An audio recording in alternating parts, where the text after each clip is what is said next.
ان کا یہ کہنا تھا کہ نواز شریف کو مستعفی ہو جانا چاہیے، حکومت جو ہے وہ بدعنوانی کر رہی ہے.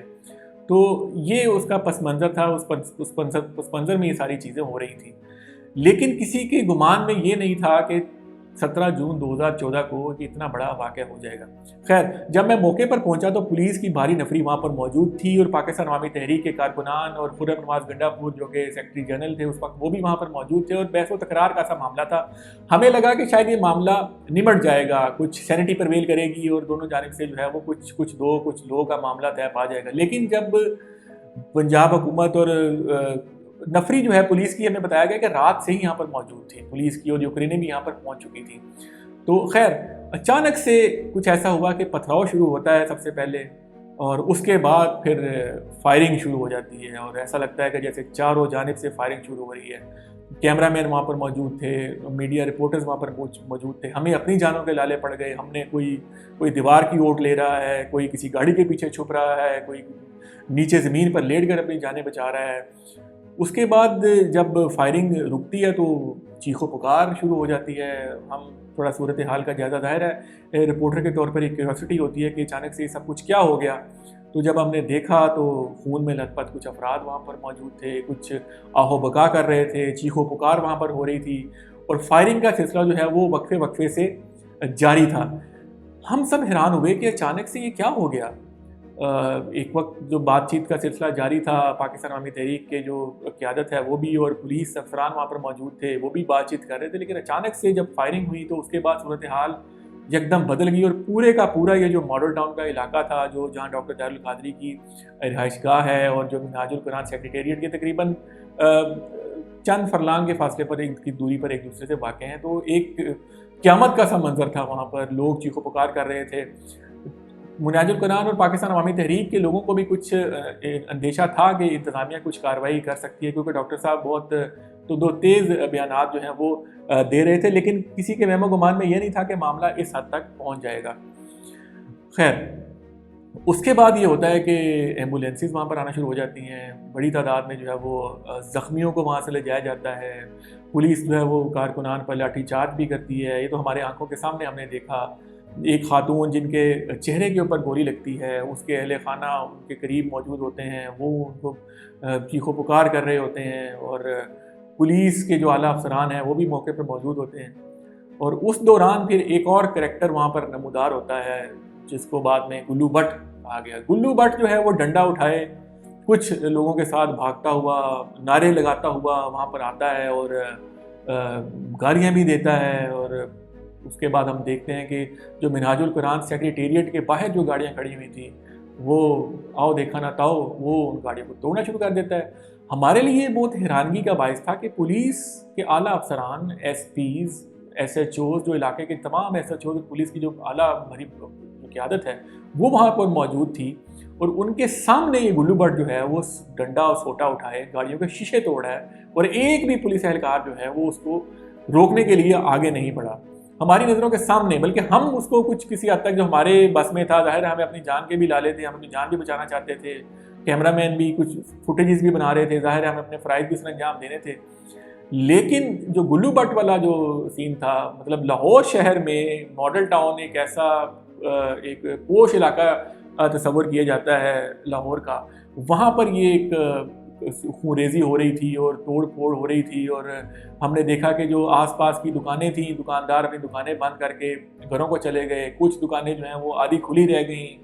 پولیس اہلکار جو ہیں، شدید گرم موسم تھا، 17 جون 2014 شدید گرمی تھی. پولیس اہلکار ان دکانوں پر جا کر ان کے فریزر میں سے بوتلیں نکال کے پی رہے ہیں. کوئی اندر جا رہا ہے، کوئی ان سے بسکٹ نکال کے لا رہا ہے، کوئی پانی کی بوتلیں نکال کر لا رہا ہے، وہ وہاں پر پی رہا ہے. ڈاکٹر طاہر القادری کی رہائش گاہ کی بات کریں تو وہاں پر ان کے گھر میں بھی سیکورٹی گارڈز موجود تھے.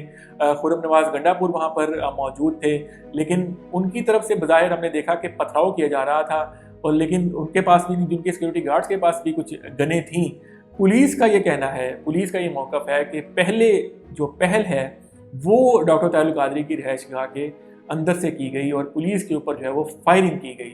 لیکن پاکستان عوامی تحریک اور منہاج القرآن کا یہ موقف ہے کہ پولیس نے بلا اشتعال فائرنگ کی اور خواتین کو نشانہ بنایا، اور ان کے جو ڈاکٹر طاہر القادری کی رہائش گاہ تھی ان پر فائرنگ کی گئی. ان کے جو کچھ اہل خانہ تھے وہ بھی رہائش گاہ کے اندر موجود تھے, ان کو بھی نشانہ بنایا گیا. بہرحال ہم نے جو دیکھا اس میں یہ تھا کہ گلو بٹ کو کھلے عام چھوٹ دی گئی کہ وہ جو مرضی کرتا پھرے. وہ جو گاڑیاں وہاں پر موجود تھی ان کی توڑ پھوڑ میں وہ ملوث تھا. جو لوگ وہاں پر موجود تھے وہ ان کو ڈنڈوں سے مار رہا تھا. جو فوٹیجز میں دیکھا, اس کے بعد ہم نے بھی فوٹیجز بنائی کہ پولیس اہلکار اور ایس پی جو ہے وہ اس کو شاباش دیتے دکھائی دیے. تو یہ ایک بہت ہی عجیب و غریب سا منظر تھا جو نہ پہلے ہم نے کبھی دیکھا کہ ایک سول شہری کو ایک چھوٹ دی گئی تھی کہ وہ جو مرضی املاک کو نقصان پہنچاتا پھرے. حالانکہ پولیس کا یہ کام ہوتا ہے کہ وہ شہریوں کو یہ جان و مال ان کے املاک کا تحفظ کرتی ہے. لیکن اس دن ہم نے یہ دیکھا کہ پولیس نے موقع دیا ایک ایسے شخص کو جو کہ کھلے عام گاڑیوں کو توڑ رہا تھا, توڑ پھوڑ میں ملوث تھا اور کسی کی بھی نہیں سن رہا تھا. پاکستان عوامی تحریک کا یہ موقف تھا کہ اس سارے واقعے میں 14 افراد جو ہے وہ جان کی بازی ہار گئے اور جبکہ 100 کے قریب زخمی ہوئے. جبکہ جو پنجاب حکومت کا موقف تھا اس کے مطابق 10 افراد ہلاک ہوئے. اور پنجاب حکومت نے اور پولیس نے اس وقت تک تسلیم نہیں کیا تھا کہ یہ لوگ جو ہیں وہ پولیس کی فائرنگ سے ہلاک ہوئے ہیں. بعد میں جو پنجاب کے وزیر قانون رانا ثناء اللہ تھے وہ مختلف ٹی وی شوز میں, ٹاک شوز میں اپیئر ہوئے اور ان کا یہ کہنا تھا کہ وہاں پر کچھ سادہ کپڑوں میں لوگ ملبوس تھے جنہوں نے یہ سارے واقعے کو انٹائز کیا, اکسایا. لیکن اس سارے واقعے کے بعد پھر ظاہر ہے پاکستان عوامی تحریک کے سربراہ ڈاکٹر طاہر القادری پاکستان پہنچے. وہ یہاں جناح ہاسپٹل میں کچھ زخمی موجود تھے, ان کی عیادت کے لیے وہ وہاں پر گئے اور انہوں نے بہت سخت بیانات دیے. اس واقعے کی ایف آئی آر درج نہیں ہو رہی تھی. پاکستان عوامی تحریک نے اس کی ایف آئی آر درج کروائی لاہور کے تھانہ ماڈل ٹاؤن میں, اس میں نامزد کیا اس وقت کے وزیر اعظم نواز شریف کو, وزیر اعلیٰ پنجاب شہباز شریف کو, صوبائی وزیر قانون رانا ثناء اللہ کو, آئی جی پنجاب کو. اس کے علاوہ سول جو انتظامیہ کے افسران تھے ان کو انہوں نے نامزد کیا. آرمی چیف اس وقت کے جنرل راحیل شریف کی مداخلت کے بعد یہ مقدمہ درج ہوا اور اس وقت کے وزیر اعظم کے خلاف بھی ایف آئی آر درج کی گئی. پنجاب حکومت نے علی باقر نجفی جو اس وقت لاہور ہائی کورٹ کے جج تھے ان کی سربراہی میں جوڈیشل کمیشن بنایا جس نے اپنی رپورٹ پیش کی. اس کے مندرجات جو ہیں وہ کچھ سامنے آئے. بعد میں پنجاب حکومت نے بھی اس کو پبلک کیا اور اس میں جو تمام جو انگلیاں تھیں وہ اٹھائی گئی پنجاب حکومت پر, پنجاب کی پولیس میں. اس رپورٹ میں یہ کہا گیا کہ جی پنجاب کی جو حکومت تھی اس وقت کی اس نے انتہائی غیر ذمہ داری کا مظاہرہ کیا اور جو اس وقت کے وزیر قانون تھے رانا ثناء اللہ انہوں نے بلکہ جو اس اجلاس میں جو ایک دن پہلے اجلاس ہوا تھا اس سارے عمل کو سر انجام دینے کے لیے, اس میں یہ کہا تھا کہ ہم ڈاکٹر طاہر القادری کو سبق سکھائیں گے. تو یہ وہ سارے اس کے محرکات تھے. لیکن اس رپورٹ کو بعد میں چیلنج کیا گیا. بعد میں یہ معاملہ جو ہے وہ سپریم کورٹ آف پاکستان تک لے گئی. پاکستان عوامی تحریک سپریم کورٹ آف پاکستان نے ایک مشترکہ تحقیقاتی ٹیم اس کے لیے تحقیقات کے لیے بنانے کا حکم دیا جس میں تمام جو سیکیورٹی ادارے ہیں, جو خفیہ ایجنسیاں ہیں, اس کے نمائندگان کو شامل کرنے کا کہا گیا. 4.25 سال پہلے جو ہے وہ اس جو جی آئی ٹی نے اپنی رپورٹ پیش کی ہے جو ابھی تک پبلک نہیں ہو چکی ہے.